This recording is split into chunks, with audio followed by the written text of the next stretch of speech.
नमस्कार, मैं हूं नरेश वत्स। इलेक्शन मंत्रा में आपका स्वागत है। नागरिकता संशोधन अधिनियम 2019 का विरोध होने लगा है, लेकिन पक्ष में भी आवाजें उठ रही हैं। सच क्या है? क्या हम सिर्फ नागरिकता संशोधन विधेयक का विरोध इसलिए कर रहे हैं क्योंकि हमें सिर्फ विरोध ही करना है, सच्चाई नहीं जाननी है? लेकिन इलेक्शन मंत्रा इसकी सच्चाई जानने के लिए पहुंचा है दो वरिष्ठ अधिवक्ताओं के साथ। मेरे दाईं तरफ हैं इस समय रंजन त्यागी जी और मेरे इस तरफ हैं रविंदर शर्मा जी। सबसे पहले त्यागी जी, मैं सबसे पहले सवाल उठता हूं, ये नागरिकता संशोधन विधेयक बिल का विरोध क्यों हो रहा है? विरोध करने वाले जो लोग हैं, हमें उनकी मानसिकता को समझना पड़ेगा। वो कौन लोग हैं? पार्लियामेंट का काम है कानून बनाना इस देश के नागरिकों के हित के लिए, और हजारों कानून हमारी पार्लियामेंट में आज तक बनाए हैं। शायद ये पहला ऐसा कानून है, ऐसा बिल है जिसका पहली बार इतना जोर शोर विरोध हो रहा है। विरोध कर कौन रहा है? वो लोग विरोध कर रहे हैं जिन लोगों को इस बिल से डर लगा हुआ है। अब हमें समझना ये है कि ये बिल क्या है, ये कानून क्या है। बड़ा सिंपल कानून है, अमेंडमेंट है, बेसिकली पहले बना हुआ, उसमें अमेंडमेंट आया है कि जो लोग विदेशी भारत में रह रहे हैं, जो लोग विदेशी हैं और भारत की संपूर्ण संसाधनों का उपयोग और उपभोग कर रहे हैं, वो लोग इस बिल से डरे हुए हैं। सामान्य नागरिक, भारत का बेसिक नागरिक इस बिल के फेवर में है। वो चाहता है कि ऐसे लोग जो लोग उनके अधिकारों को एंक्रोच करे हुए हैं, वो लोग इस देश से बाहर हों, वो आइडेंटिफाई हों, उन पर कार्रवाई हो। ऐसे डरे हुए लोग इस बिल का विरोध कर रहे हैं। सामान्य जो व्यक्ति है इस देश का, वो इस बिल का स्वागत कर रहा है। और मेरी ये मानना है कि जैसे उत्तराखंड के अंदर ये बिल लागू हो गया है और उनकी विधानसभा पास हो गया है, देश के हर राज्य में बहुत जल्दी ये बिल पास होगा।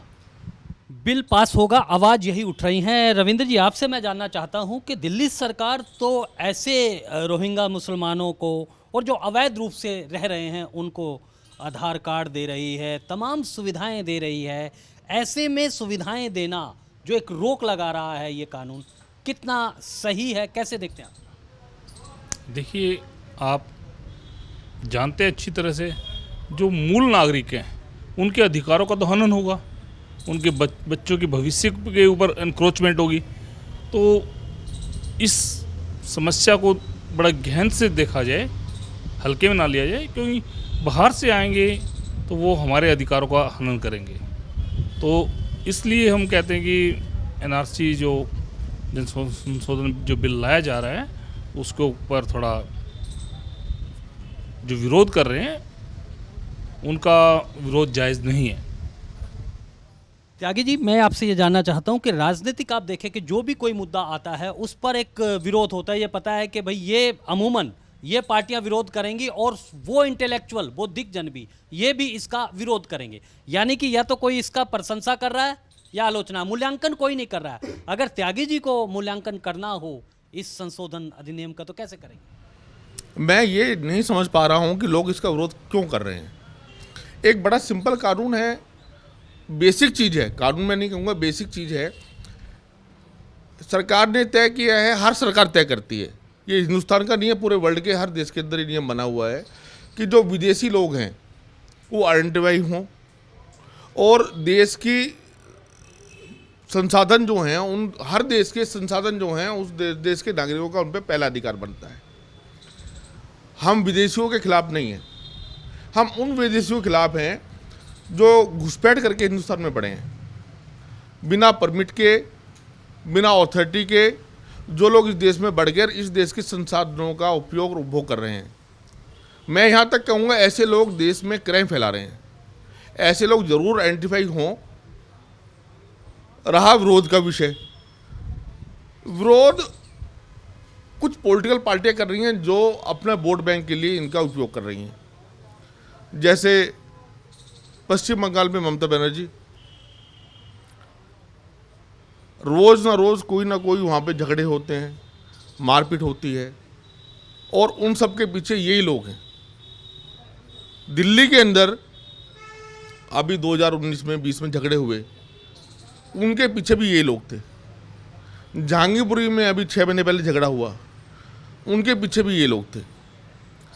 तो मेरा सभी सरकारों से आग्रह है कि देश हित में, समाज हित में ऐसे लोगों को आइडेंटिफाई करें और उन लोगों के खिलाफ सख्त कार्रवाई करी जाए और जल्द से जल्द ये कानून पास हो, जिससे आम आदमी को ये लगे कि हाँ, ये देश की सरकारें उनके लिए कुछ कर रही हैं। जल्द से जल्द लागू हो, ये त्यागी जी का कहना है। आपसे मैं जानना चाहूँगा, एक डर सोशल मीडिया पे एक डर दिखाया जा रहा है कि अगर ये लागू हो गया तो एक धर्म के खिलाफ होगा, कुछ लोगों के खिलाफ होगा। आसाम में आपने देखा, जैसी सरकार कोई कानून लेकर आती है अवैध प्रवासियों का, बांग्लादेशियों का, तब ये मुद्दा बन जाता है। पश्चिम बंगाल में बन जाता है और अब लोकसभा चुनाव में तो ये मुद्दा बिल्कुल तैयार है। इसको लेकर, इस डर के पीछे की कहानी। देखिए, इस वक्तव्य में मैं सिर्फ यही कहना चाहूँगा, ये बिल जब लाया जा रहा है, हालांकि अब पार्लियामेंट के इलेक्शन नज़दीक आ गया, अभी तो हमें नहीं लगता ये अभी होगा, लेकिन फिर भी आम जन को ये जान लेना चाहिए ये बिल उनके हित में है, उनके बच्चों के भविष्य के लिए। जो भी इसका विरोध कर रहे हैं, मैं उनको यही कहूँगा कि ये देश हित में लाया जा रहा है। मैं उसका पुरजोर से समर्थन करता हूँ। समर्थन कर रहे हैं। एक आखिरी सवाल आपसे त्यागी जी मैं जानना चाहता हूँ, देश बदल रहा है और आपने देखा कि किस तरह से 370 से हटना, कड़े फैसले जो है वो किए गए और ये भी उसी कड़ी का एक हिस्सा लगता है। क्या अब जो नए भारत, लोगों की सोच बदल रही है, जो पुरानी सोच से हम निकल कर आगे बढ़ रहे हैं? निश्चित रूप से आगे बढ़ रहे हैं और कोई भी सरकार जो है वो अपनी स्वयं इच्छा से कुछ नहीं करती। 370 हुआ, राम मंदिर का मुद्दा हुआ, एसीसी का मुद्दा हुआ, ये जनता की डिमांड है, जनता की आवाज़ है। सरकारें वो काम करती हैं जो जिसके समाज का, जनता का, वोटर का, नागरिक का फ़ायदा हो सके। और ये विषय आज से नहीं, बहुत पहले से उठता आ रहा है। काफ़ी लंबे समय से चर्चा हुई है, मीडिया में भी, समाज में भी, बुद्धिजीवी वर्ग के अंदर भी। मैं बड़ा उन लोगों की मानसिकता में मुझे तरस आता है जो लोग इसका विरोध करते हैं। ये है क्या?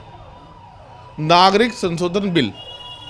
इस देश का जो मूल नागरिक है उसके अधिकार कैसे उपयोग हो पाए, कैसे अपने अधिकारों को प्रयोग कर सके, उनकी रक्षा के लिए ये बिल लाया गया है। तो जो मूल नागरिक है देश का, उसको घबराने का कोई विशेष में नहीं है। जो लोग भ्रम इसमें पैदा कर रहे हैं, जात का, धर्म का, क्षेत्र का, भाषा का, ये सब नागरिकों के लिए है। जो भारत का मूल सिटीजन है उसके लिए बिल लाया गया है। ये किसी धर्म के खिलाफ नहीं है, किसी भाषा के खिलाफ नहीं है, किसी क्षेत्र के खिलाफ नहीं है। मैंने पहले भी कहा, ये जो बिल है कि उन लोगों के खिलाफ है जो इलीगली रूप से इंडिया में आके रह रहे हैं, इंडिया के संसाधनों का उपयोग कर रहे हैं और भारत के नागरिकों के अधिकार का उपयोग कर रहे हैं। और सबसे पहले देश की और सरकार की भी यही एक प्राथमिकता है कि सबसे पहले उसका देश का नागरिक, जिसके प्रति उसकी संविधान ने ड्यूटी दी है, चाहे वो किसी भी धर्म का हो, जाति का हो। लेकिन असली लड़ाई चोट है अवैध रूप से रह रहे भारत में उन विदेशियों की, जो यहाँ की सुविधाओं का तो उपभोग करते हैं लेकिन देश को कमज़ोर करने में भी लगे हुए हैं। तो आपको ये कार्यक्रम कैसा लगा? अपनी राय हमें कमेंट सेक्शन में ज़रूर बताइएगा। और अगर आपने इलेक्शन मंत्रा चैनल को सब्सक्राइब नहीं किया है तो सब्सक्राइब कीजिएगा और हम चुनाव की हर पैनी नज़र आप तक पहुंचाते रहेंगे। मुझे मेरे सहयोगी सर्वजीत के साथ दीजिए अनुमति और आप बने रहें इलेक्शन मंत्रा के साथ।